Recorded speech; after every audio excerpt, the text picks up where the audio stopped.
అనంతమైన ఈ విశ్వంలో భూమి పరిమాణం ఒక చిన్న నలుసు మాత్రమేనని మనందరికీ తెలుసు కదా.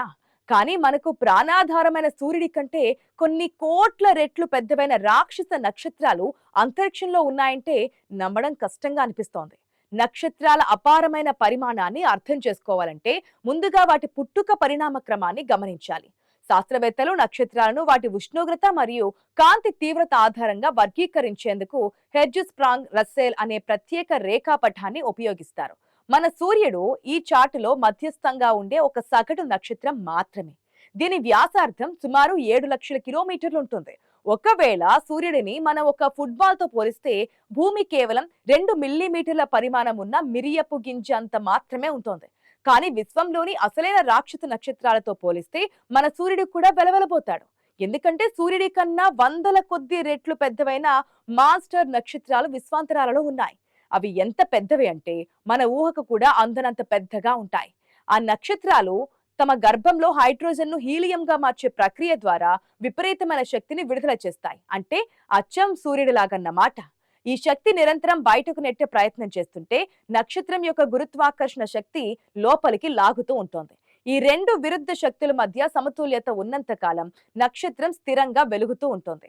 అయితే నక్షత్రం యొక్క ద్రవ్యరాశి పెరిగే కొద్దీ అది మరింత వేగంగా ఇంధనాన్ని మండిస్తూ విపరీతమైన పరిమాణానికి చేరుకుంటోంది.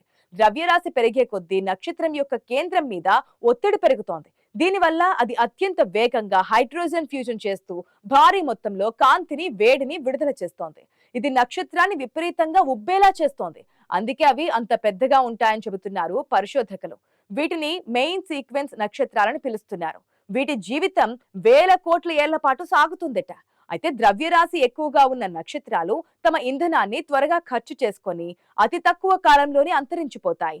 నక్షత్రం ఎంత పెద్దదిగా ఉంటే దాని జీవితకాలం అంత త్వరగా ముగుస్తుందని చెబుతున్నారు శాస్త్రవేత్తలు. సూర్యుడి కంటే 10 రెట్లు పెద్దదైన నక్షత్రం సూర్యుడు బ్రతికే కాలంలో కేవలం 10వ వంతు మాత్రమే జీవిస్తోంది.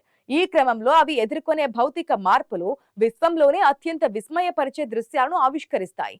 ఆకాశంలో మనకు చిన్న చుక్కల్లా కనిపించే వాటి వెనుక అంతు చిక్కని అపారమైన రహస్యాలు ఎన్నో దాగున్నాయి. వాటిని మనం ఇంకా అర్థం చేసుకునే స్థితిలో వెనుకబడే ఉన్నాం. మనకు కనిపించే ఈ విశాల విశ్వాంతరాలలో ఇప్పటి వరకు కనుగొన్న అత్యంత బరువైన నక్షత్రం ఏది అంటే శాస్త్రవేత్తలు వెంటనే R136A1 అనే పేరు చెబుతారు. ఇది మన సూర్యుడి కంటే 265 రెట్లు ఎక్కువ ద్రవ్యరాశిని కలిగి ఉంటుంది. సాధారణంగా ఒక నక్షత్రం సూర్యుడి కంటే 150 రెట్లు ఎక్కువ బరువు అంటే అది తన సొంత రేడియేషన్ ఒత్తిడి వల్ల పేలిపోతుందని గతంలో శాస్త్రవేత్తలు భావించేవారు. కానీ ఈ నక్షత్రం ఆ పరిమితిని కూడా దాటేసి శాస్త్రలోకాన్ని ఆశ్చర్యపరిచింది. అయితే ద్రవ్యరాశి ఎక్కువగా ఉన్నంత మాత్రాన అది పరిమాణంలో పెద్దది కావాలని ఏమీ లేదు. నక్షత్రాలు తమ చివరి దశకు చేరుకున్నప్పుడు అవి రెడ్ సూపర్ జైంట్స్ గా మారుతాయి.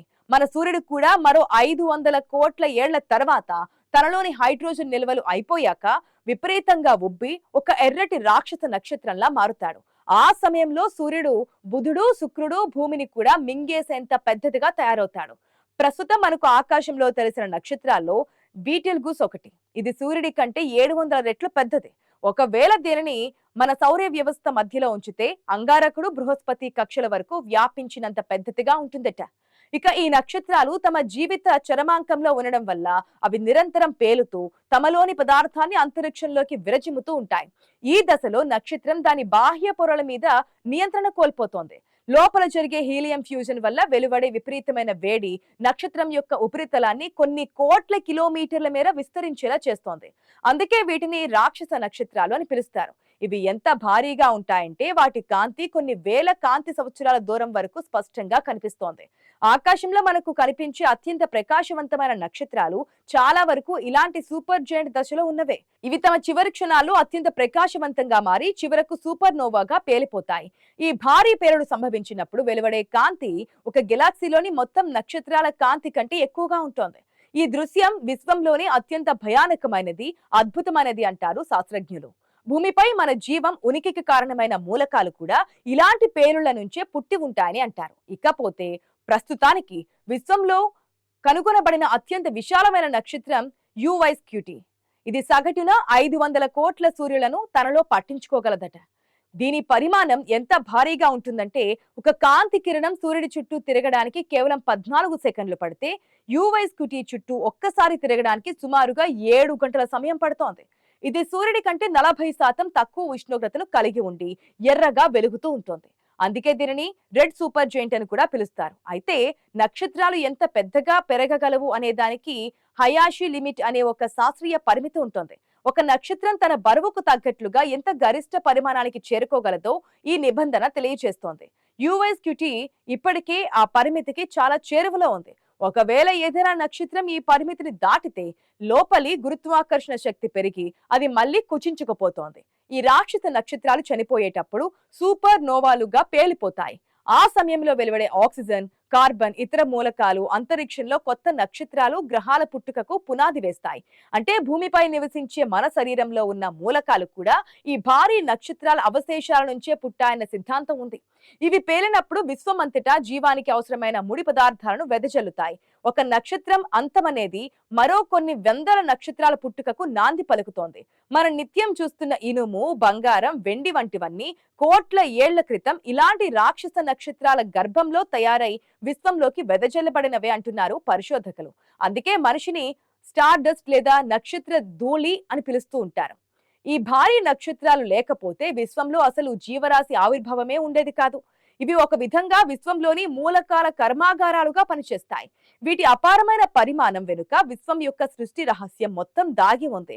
ఈ నక్షత్రాలు లేకపోతే మనం కూడా ఉండేవాళ్ళం కాదు. విశ్వంలోని ఈ రాక్షస నక్షత్రాలను నేరుగా చూడడం శాస్త్రవేత్తలకు ఒక పెద్ద సవాల్. ఎందుకంటే ఇవి వేల కాంతి సంవత్సరాల దూరంలో ఉండడమే కాకుండా విపరీతమైన దుమ్ము, వాయు మేఘాల వెనుక దాగి ఉంటాయి. ఉదాహరణకు WOHG64 అనే మరో భారీ నక్షత్రం మన పాలపుంత గెలాక్సీ వెలుపల ఉంది. ఇది కూడా యుఎస్క్యూటీతో పోటీ పడేంత పెద్దది. కానీ అది నిరంతరం వెలుజిమ్మే పదార్థం వల్ల ఏర్పడిన దుమ్ము కారణంగా దాని ఖచ్చితమైన పరిమాణాన్ని కొలవడం కష్టమవుతోంది. భవిష్యత్తులో సాంకేతికత పెరిగే కొద్దీ యుఎస్క్యూటీ కంటే పెద్ద నక్షత్రాలను కూడా కనుగొనే అవకాశం ఉంది. జేమ్స్ వెబ్ వంటి అధునాతన టెలిస్కోప్ తో నక్షత్రాల పుట్టుకను, వాటి అంతిమ దశలను గతంలో కంటే క్షుణ్ణంగా పరిశీలించేందుకు వీలుంటోంది. విశ్వం ఎంత విశాలమైనదో దానిలోని రహస్యాలు కూడా అంతటి లోతైనవి. మన ఉనికి ఈ అనంతకోటి నక్షత్రాల మధ్య ఒక చిన్న వెలుగు దివ్వె లాంటిది. ఈ భారీ నక్షత్రాల గురించి తెలుసుకోవడం అంటే మన మూలాల గురించి తెలుసుకోవడమే. ఆకాశం వైపు చూసినప్పుడు కనిపించే ప్రతి చిన్న మెరుపు వెనుక ఒక అపారమైన శక్తి, ఒక మహాచరిత్ర దాగి ఉంటుంది. అంతరిక్ష విజ్ఞానం పెరిగే కొద్దీ మనకు మరిన్ని విస్మయపరిచే నిజాలు తెలిసే అవకాశం ఉంది.